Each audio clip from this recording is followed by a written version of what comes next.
আসসালামু আলাইকুম viewers, welcome back to my channel. Viewers, আজকে আমি মুরগি মাংসের খুবই মজাদার একটি রেসিপি নিয়ে হাজির হয়েছি। এটা হলো বাঁধাকপি দিয়ে মুরগি মাংসের রেসিপি। তো এই রেসিপিটি কিভাবে তৈরি করা যায়, লেটস সি। বাঁধাকপি দিয়ে মুরগি মাংসটা রান্নার জন্য আমি এখানে একটি আস্ত মুরগি নিয়েছি। আর মুরগিটা আমি ছোট ছোট করে কেটে ভালো করে ধুয়ে পানিটা ঝরিয়ে নিয়েছি। ভিউয়ার্স, আমি চুলায় একটি প্যান বসিয়ে গরম করে নিয়েছি। দিয়ে দেবো তেল, দিয়ে দেবো গরম মশলা।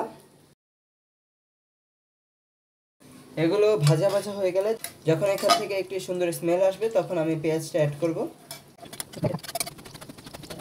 দিয়ে দেবো ভিউয়ার্স হাফ কাপের একটু কম পেঁয়াজ কুচি।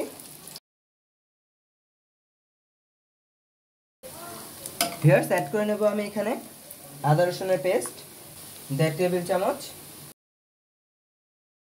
আদা রসুনের স্মেলটা যাওয়া পর্যন্ত আমি এটাকে ভেজে নেব। এখন অ্যাড করে নেব মরিচ গুঁড়া, হলুদ গুঁড়া, জিরা গুঁড়া ও ধনিয়া গুঁড়া। সব কিছু এখানে 1 চা চামচ করে আছে। অ্যাড করে নেব পানি। ভিউয়ার্স, ভিডিওটা দেখতে দেখতে এখন একটি লাইক দিয়ে দিন। অ্যাড করে নেব স্বাদ অনুযায়ী লবণ। ভিউয়ার্স, এখন মাংসটা অ্যাড করে নেব। ভিউয়ার্স, যারা এখন আমার ভিডিওটা ইউটিউব থেকে দেখছেন তারা এখন আমার চ্যানেলটা সাবস্ক্রাইব করে দিন। আর যারা আমার ভিডিওটা ফেসবুক থেকে দেখছেন তারা এখনই আমার পেজটা ফলো করে দিন। এখন ভিউয়ার্স, এটাকে আমি ঢেকে দিচ্ছি কিছুক্ষণের জন্য। ভিউয়ার্স, মাংসটা আমার কষানো হয়ে গেছে। এ পর্যায়ে আমি এখানে বাঁধাকপি কুচিগুলো অ্যাড করে নেব। ভিউয়ার্স, দেখুন বাঁধাকপি। ভিউয়ার্স, আমি এখানে মাঝারি সাইজের একটি বাঁধাকপি এভাবে কাট করে নিয়েছি। আপনারা চাইলে আরও চিকন বা মোটা করতে পারেন। আর বাঁধাকপিটাকে আমি ভালো করে ধুয়ে পানিটা ঝরিয়ে নিয়েছি। ভিউয়ার্স, এটাকে আমি একটু মিশিয়ে দেন আবার বাকি একটু অ্যাড করছি।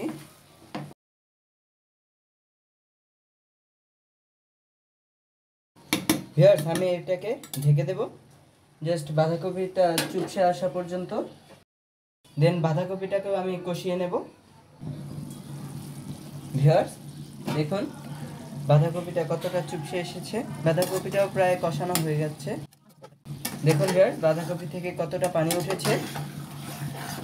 এই পানি দিয়েই মাংস অ্যান্ড বাঁধাকপিটা রান্না হয়ে যাবে। যদি প্রয়োজন পড়ে পরবর্তীতে আমরা পানি অ্যাড করব সামান্য।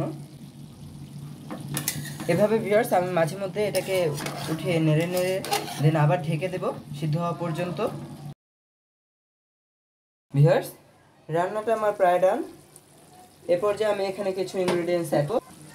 এখানে মাংস অ্যান্ড বাঁধাকপি দুটোই সিদ্ধ হয়ে গেছে প্রপারলি। ভিউয়ার্স, এই খাবারটা খুবই অসাধারণ একটি খাবার। আপনারা চাইলে এটাকে ভাত, রুটি কিংবা পোলাওর সাথে সার্ভ করতে পারেন, এমনকি পরোটার সাথেও। ভিউয়ার্স, অ্যাড করে নিলাম কিছু কাঁচামরিচ অ্যান্ড দিয়ে দেবো গরম মশলা। এটা জাস্ট একটি এক্সট্রা ফ্লেভারের জন্য। এখন আমি এটাকে প্রপারলি মিক্স করে নেব। দেন আর কিছুক্ষণ রান্না করে এটাকে আমি নামিয়ে সার্ভ করে নেব। ভিউয়ার্স, আপনারা চাইলে এই রেসিপিটা আরও ঝোল ঝোল রাখতে পারেন, আর চাইলে আরও শুকনো করতে পারেন। আর এখানে মুরগি মাংসের পরিবর্তে আপনারা চাইলে খাসি কিংবা গরুর মাংসটা ইউজ করতে পারেন। আর গরুর মাংসের যে রেসিপিটা সেটা আমার চ্যানেলে দেওয়া আছে, সেখানে যে আপনি দেখতে পারেন। সো ভিউয়ার্স, তৈরি হয়ে গেল আমাদের এই মজাদার বাঁধাকপি দিয়ে মুরগি মাংসের রেসিপিটা। তো আপনারা কিন্তু এটা অবশ্যই বাসায় ট্রাই করবেন। আর ভিউয়ার্স, আমার চ্যানেলে বাঁধাকপির এরকম অনেক রেসিপি আছে, যেমন বাঁধাকপির পাকোড়া, বাঁধাকপির রোল, এমনকি আরও অনেক রেসিপি আছে। আপনারা চাইলে ওগুলো দেখতে পারেন। তো এই রেসিপিটা আপনাদের কাছে ভালো লাগলে কমেন্টস করে জানাবেন অবশ্যই। সবাই ভালো থাকবেন। আল্লাহ হাফেজ।